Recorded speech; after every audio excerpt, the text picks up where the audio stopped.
What's up guys, today I'm going to test new watercolors, so stay tuned.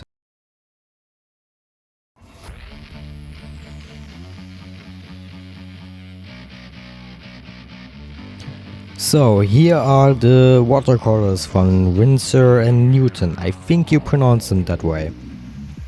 The package does look really nice, I'd say. I don't really like the plain look of it, but there should be more color on it, honestly. It's watercolors after all. Here you can see that there's a brush pen and the entire watercolors. What I must say, each and every one of these watercolors, as you can see, they are wrapped in 2 layers. They have like a layer of cardboard with the ingredients. I think I didn't read them because, well, it was so small, so I didn't want to read it. And it also has this plastic wrapping around. And first of all, I don't like that. It's like a lot of trash. Of course, it's not that big, but there are like 2 layers. There's a cardboard layer and a plastic layer, and each and every single one of these watercolor pans has this trash on them. As you can see, I'm speeding up the process of me unpacking everything. It took me like around 4 minutes to get everything off. And the pellets, I think you call them pans, right? Where the watercolor is inside. On the side, you can actually see the color name on it. I usually don't work with color names, like I'm just seeing a color, I'm like, yeah, I'm gonna use it. This is burnt umber, I can use it. I'm just looking for the colors themselves instead of looking for the names. But if you do need the names for them, it is on the side of these little pans. And here I'm testing out the watercolors. First I'm gonna make a small, what do you call it again? I don't know. A swatch. I'm gonna do a small swatch here. I'm not gonna take too long for it though. And I am using the brush that came included. I bought this watercolors when it was on sale. So it was a little bit cheaper, or else I wouldn't have bought it. And I must say, you can already see they are really vibrant. But I also have to complain about something. Like, I really wanted to use this watercolor brush because I thought it would be really cool.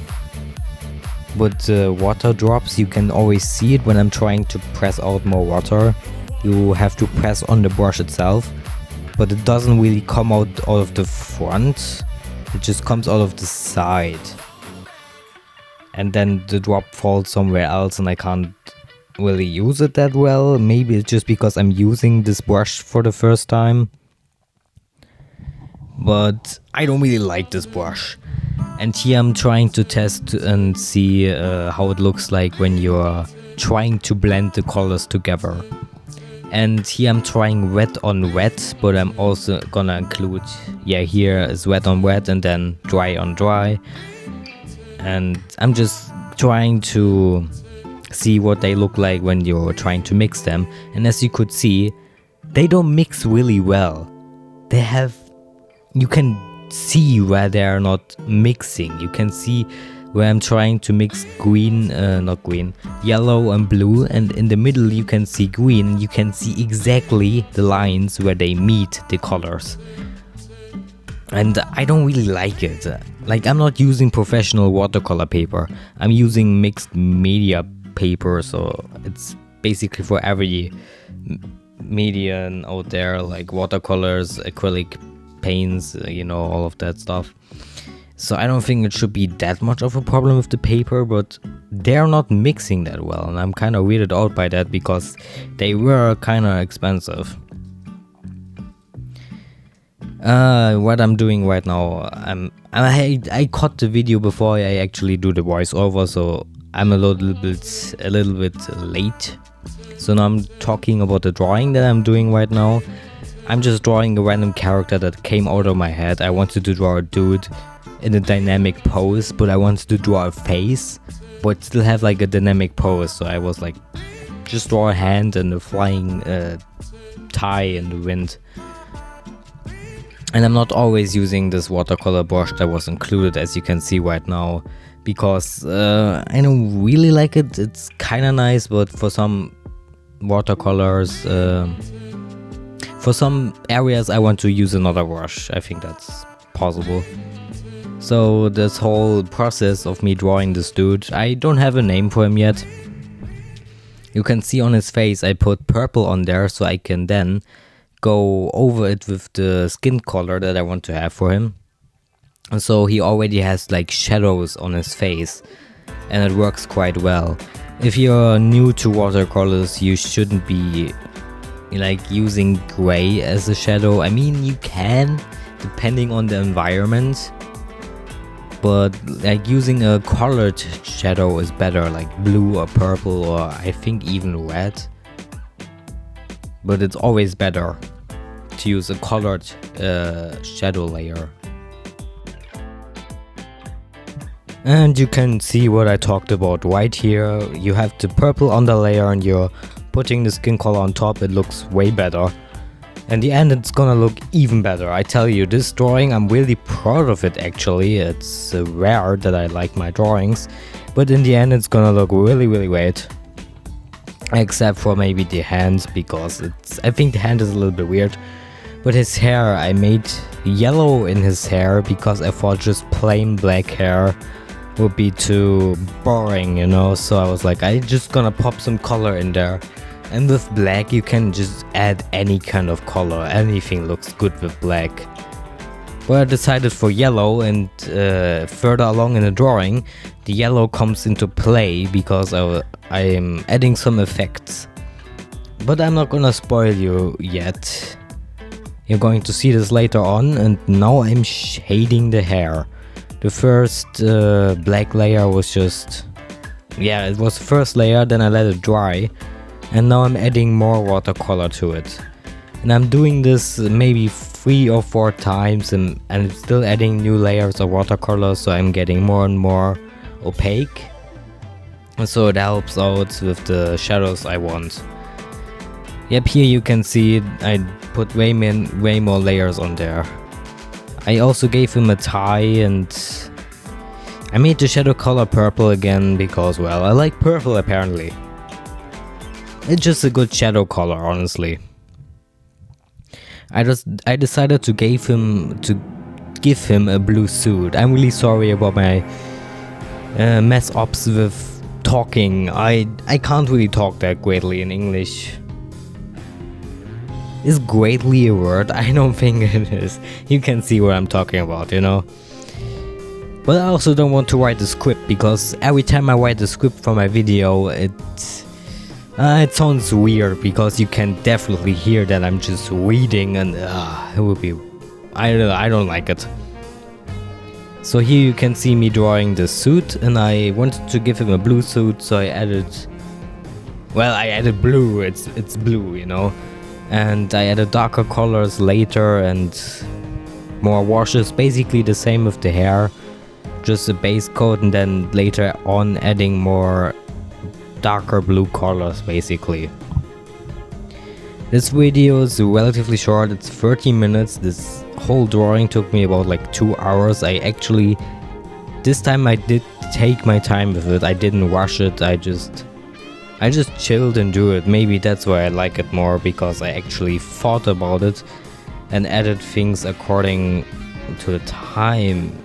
You know what I mean? Like when you spend more time, you get more ideas on what you could add.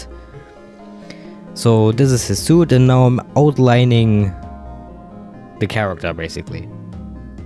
I still don't have a name for him, by the way. I always name my characters like random generic English names, like I don't know, Adam or Anthony, Anton, Andrew, I don't know, Xander. So if you have any names for him, drop them in the comments. I would appreciate some suggestions. I also made his eyes green. Originally I was planning on maybe making his eyes yellow, or yellow and blue, because you can see I added a bit of blue. on the hair as well, but I decided to make them green so they stand out from the colors that are already present. Because if you're drawing a character and you want the focus to be on their face, you know what I mean?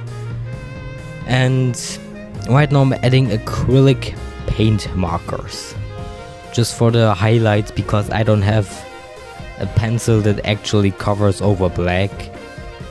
And the watercolor, it has a white version of the water. Oh right, I forgot to talk about the watercolors. I'm talking about my drawing all the time, but basically this is a review of these watercolors. I must say they're not that different to my really cheap ones. I am drawing basically the same with them. They're just a bit more vibrant and they have a slightly better texture. Like my really cheap watercolors have a grainy texture, like chalky, and I don't like it, so they are a bit better, but honestly they're not worth it.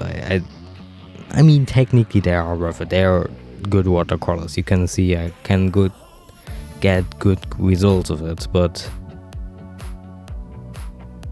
yeah, I don't know, you can get good results with any kind of watercolor. You can see I'm adding the effects of lightning. I wanted this character to have lightning abilities.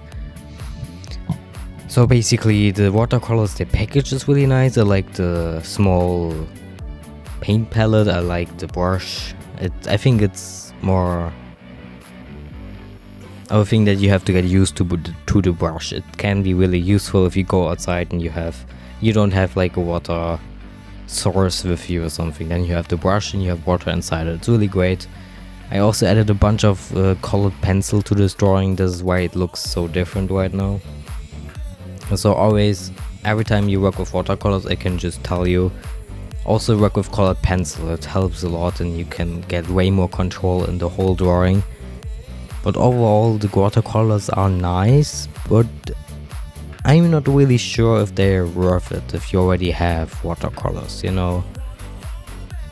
I will be using them more, so if you want to check on this review, maybe I'm gonna talk about them in my next videos that are about to come up.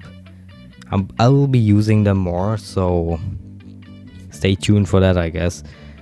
And I think they are nice, but like I said, like, it's weird. I don't know. I'm not really decided. I haven't really decided yet. Tell me in the comments what you think about this drawing and about these watercolors.